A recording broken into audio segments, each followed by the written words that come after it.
Annihilation 15, Chocolate Street. I finally figured out an old op only trust farm. And yeah, I have two squads here. This one is the old op only one, and this one is the optimal op only one. And I want to talk about this first, so let's go through that. Naturally, the optimal operator only squad is going to be a lot easier to do than the old operator squad.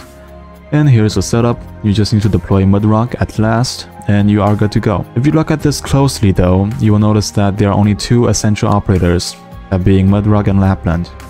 Mudrock with her very high survivability can tank all the damages from everywhere, and Lappland with her arts damage can kill the enemies fast enough to keep Mudrock alive, and her silencing can keep everyone alive by preventing the enemies from exploding on them. Other operators here, like Nian, can be replaced by other block 3 units to stall the enemies on the top lane, whilst giving Meteorite time to deal damage on them. She does give Mudrock a lot of HP with her talent, so you will need a higher level Mudrock if you replace Nian. Meteorite is the optimal operator here because she can hit outside of her attack range with her huge splash in skill 1. This can weaken the enemies at their spawn. Other AoE snipers would work fine too, but yeah, Meteorite is the best choice. If your healing defender's level is high enough to keep Lappland alive throughout the whole stage, you don't actually need Honeyberry's wide range to keep Lappland alive. You can just use a regular medic. Now, the only operator that can replace Ifrit is going to be Fiametta, because there are no other operators that can kill the enemies below Lappland as fast, and there are no other operators that can take over the two gelato machines as fast either. Horn has two functions here. One, and the most important one, is going to be taking back the gelato stop once it's taken over, and two is to kill the enemies at their spawn with a super long range so that the pressure on Mudrock is lowered. Thorns can take back the gelato machine once it's taken over as soon as possible too, but he does not have the super long range to kill the enemies to lower Mudrock's pressure. But the advantage with Thorns is going to be that he can help kill the enemies below Lappland and lower her pressure, which is also going to be very high. So you can choose whichever you want. You want to lower Lappland's survival pressure or Mudrock's. Of course, you can use both. That's also an option. Just deploy Horn behind Thorns, and that's also an option. Whatever you want. You can also deploy a medic and an arts guard on the top left corner to completely prevent the top left gelato stop from being taken over.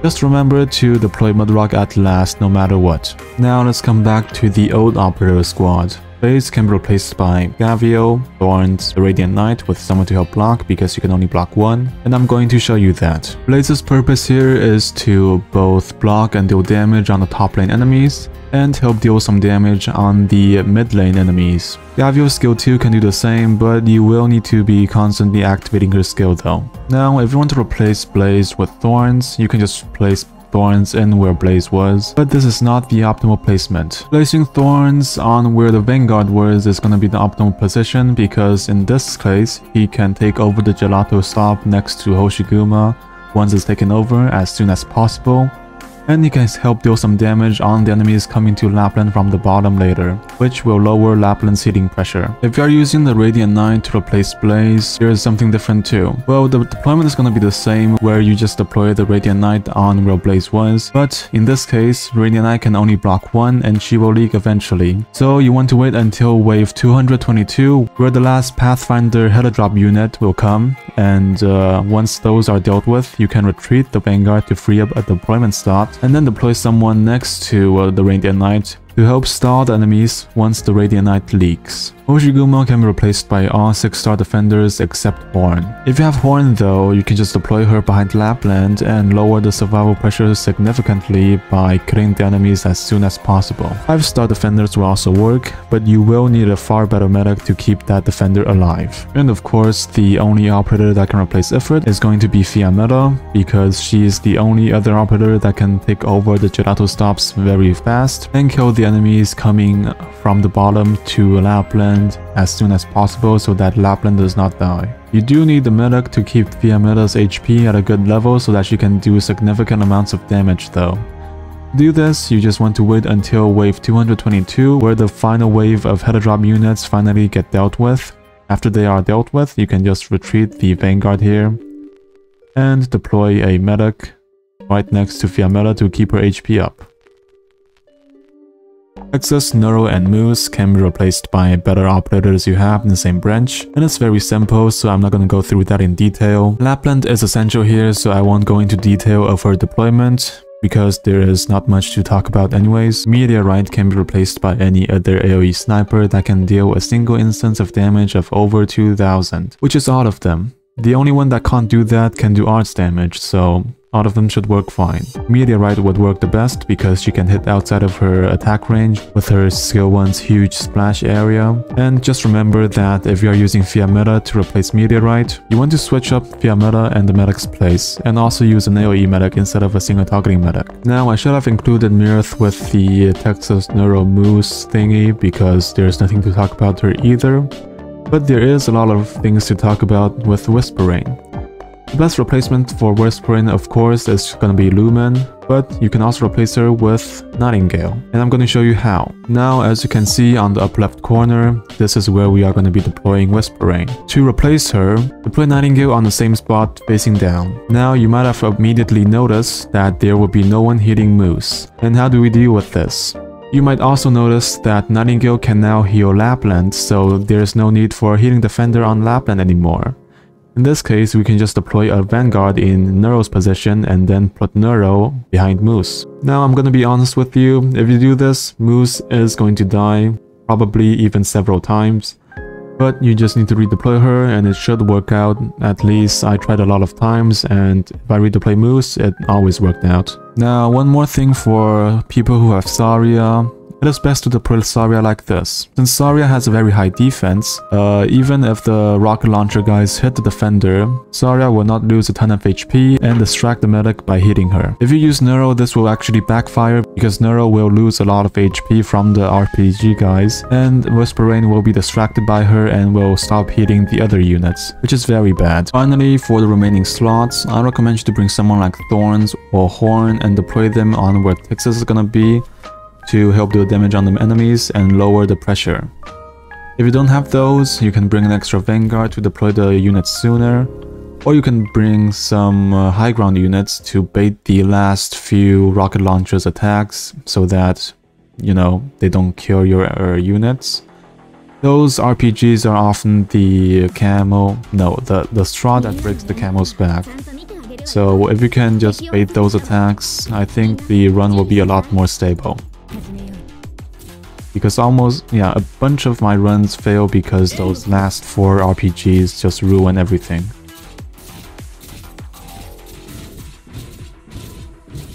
Anyways, deploy the first 3 units like that.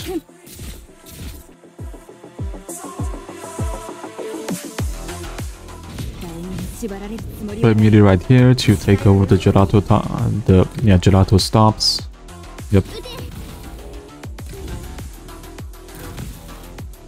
Also, a good replacement for Myrrth is gonna be a wide-ranged healer. I think I did not mention that. It's gonna be good to replace Myrrth with Honeyberry, if you have her. She's free, so you should have her. Deploy Blaze here because the top lane starts spawning enemies pretty soon.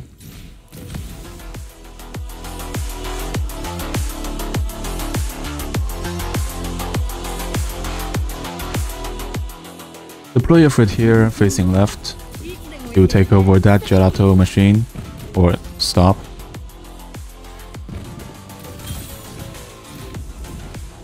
I actually spent at least, I think, 18 hours on this stage. It's definitely the hardest Annihilation stage I've ever experienced, I think. I have not had such a hard time in any other Annihilation other than this. Because holy shit. Imagine dealing, how much did they do? 1300 damage every 2 seconds. That's just... I can't find a word for it. Just way too hard. Play Mousse here. Play Mousse here.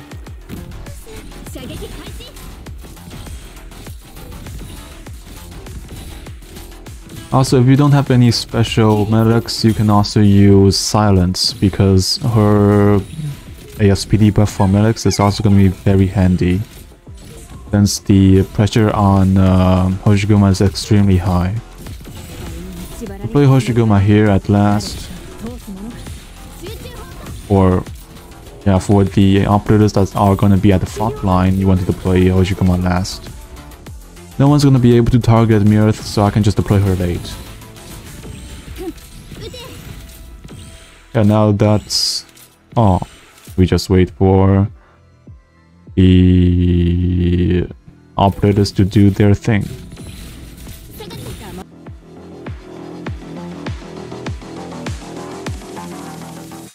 Maria Nearl or Zumama or... yeah, Eunectus are also pretty good choices here, because their modules, or Maria's module, gives her a 15% damage reduction, and Eunectus's talent gives her a 20% damage reduction. But the problem with Eunectus is that she can only block one, and she will leak enemies to Lappland, and Lappland will have a harder time surviving with all the enemies coming. So you might want to have a better healer on Lappland if you use Eunectus. Or you can just use Eunectus skill 3.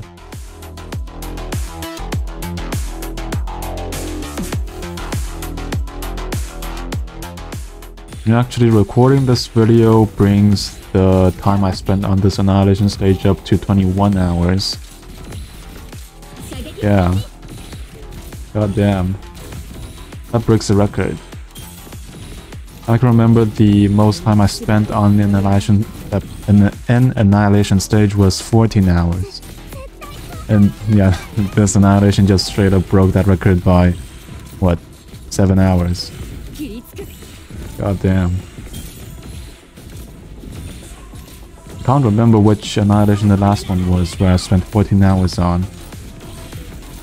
I remember it was an event Annihilation, not a weekly Annihilation. But I can't remember which one.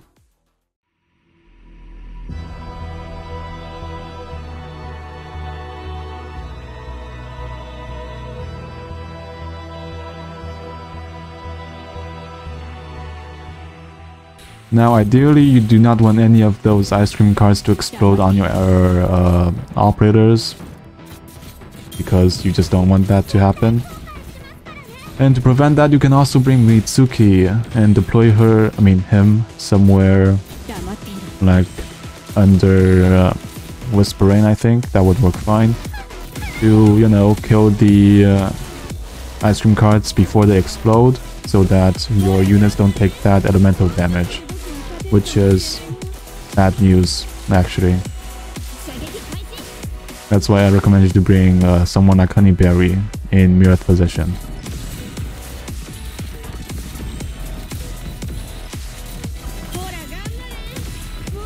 Ah, man. My neck hurts. I've been sitting in this chair for 3 hours recording. Because I stutter way too much and I just have to retake every take, probably. Yeah, every take has to be retaken. Because how much I've because of how much I stutter. And look at there,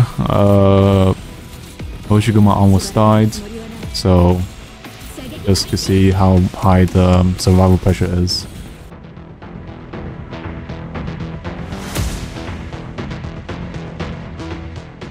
And yeah, just a heads up, when you think everything's gonna be fine, like at 380, 390 wave, it's probably not, because literally anything can go wrong at any second after wave 380. Well, I once had, like, I was at 399 and something went wrong, and the Axe Bayonet guy, Axe Bayonet guy just killed my Lappland and went through. So, yeah, anything can go wrong. Anything can go wrong. I should also said that you can use the remaining slots to bring someone like the Radiant Knight to head a drop and kill the units just in case something goes wrong. That will work fine too.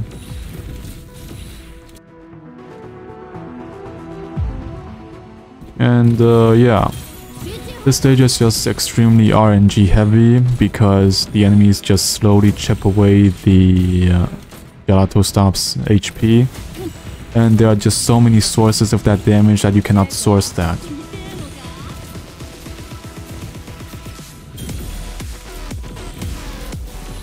Using Mudrock and Horn or Thorns in... just Thorns or Horn in Texas position will eliminate that RNG by a lot, but yeah, we don't use new operators here. Well, I don't use Horn, but I do use Thorns because Thorns has been in the gold certificate shop already, and that is in my book an old operator. Yeah. I just didn't use Thorns because 10 operators was enough, so I just didn't need to use the 11th operator. And also I already have 3 6-stars in my squad, and I do not want to use 4 6-stars because that just does not look well. I'm used to using at most 3 6-stars for strats.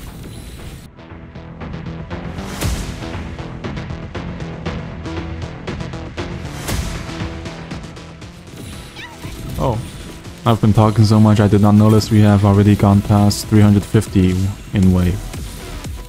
So yeah, just expect anything to go wrong at any second. So, you know, do what I said. Deploy some high ground units to bait the attacks from those RPG guys. Use a head drop unit to help deal damage on the RPG guys, just in case something goes wrong, etc, etc. Just do something to help, because it's really hard here.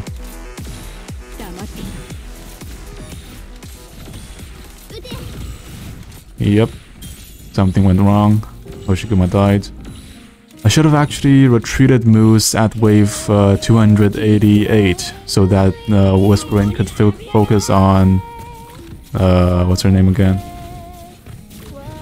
Hoshiguma, yeah. That would have been a lot better. But yeah, this still worked out. Barely. But I have tried this for more than 20 times and every single time it worked out, so I am thinking that there is little or no RNG here. But again, use some head drop units to deal with the last few enemies so that it's completely stable. And that's all. I hope this helped. Thanks for watching, and bye.